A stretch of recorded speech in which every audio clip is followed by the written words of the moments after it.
ദേവസുത സന്തതികളെ, വിശുദ്ധരെ, ദേവപുരവാസികളോടെന്നു ചേർന്നിടും.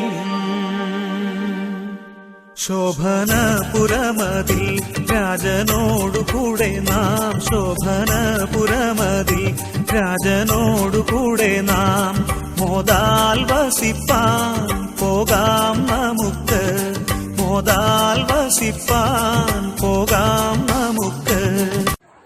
ദൈവവചന ചിന്തകൾ കേൾക്കുന്ന എല്ലാ മാന്യ ശ്രോതാക്കൾക്കും ക്രിസ്തീയ വന്ദനം. ഇയ്യോബിൻ്റെ പുസ്തകം 15-ാം അധ്യായം 5-ാമത് വാക്യം,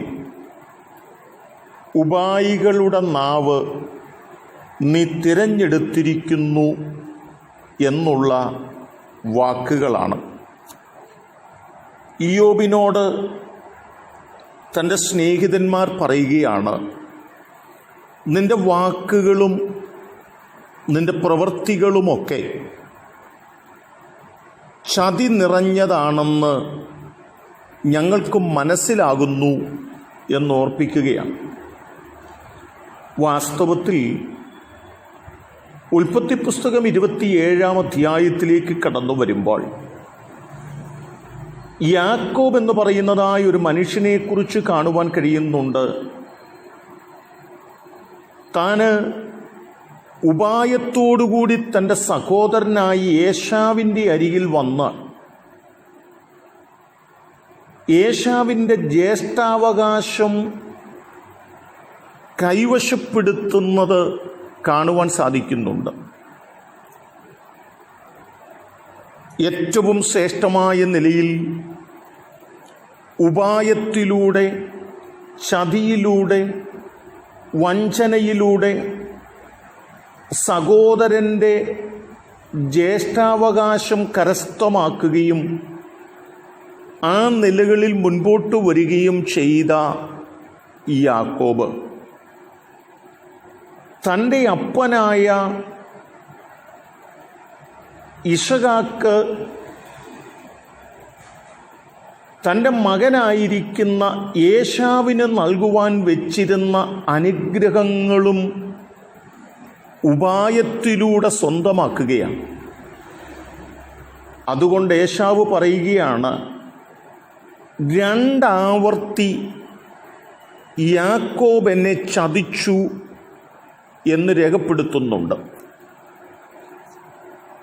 ഉപായത്തിലൂടെയും ചതിയിലൂടെയുമൊക്കെ ജ്യേഷ്ഠാവകാശവും അപ്പൻ്റെ അനുഗ്രഹങ്ങളുമൊക്കെ കരസ്ഥമാക്കിയതായ ഒരു യാക്കോബിനെ നാം കാണുമ്പോൾ തന്നെ ഉൽപ്പത്തി പുസ്തകം 31-ാം അധ്യായത്തിനകത്ത് കടന്നു വരുമ്പോൾ ഉപായത്തിലൂടെ ഏശാവിനെ ചതിച്ചതായ യാക്കോബ് തൻ്റെ അമ്മാവി അപ്പനിലൂടെ 10 ആവർത്തി ചതിക്കപ്പെട്ടു എന്ന് രേഖപ്പെടുത്തുന്നുണ്ട്. ഉപായങ്ങളും ചതികളുമാണ് നമ്മുടെ കൈമുതലെങ്കിൽ നാമും ചതിക്കപ്പെടുവാൻ, വഞ്ചിക്കപ്പെടുവാൻ ഇടയാകുമെന്ന് ദൈവത്തിൻ്റെ തിരുവചനം ബോധ്യപ്പെടുത്തുകയാണ്. എന്നാൽ ഉപായങ്ങളും ചതികളും കയ്യിലില്ലാതെ വിശ്വസ്തയോടും സത്യസന്ധതയോടും ജീവിക്കുന്ന ഇയ്യോബിനെ നോക്കിക്കൊണ്ട് എലീഫസ് നീ ഉപായിയാണ്, ചതിയനാണെന്ന് പറഞ്ഞ് മനസ്സിനെ ഭാരപ്പെടുത്തിയാലും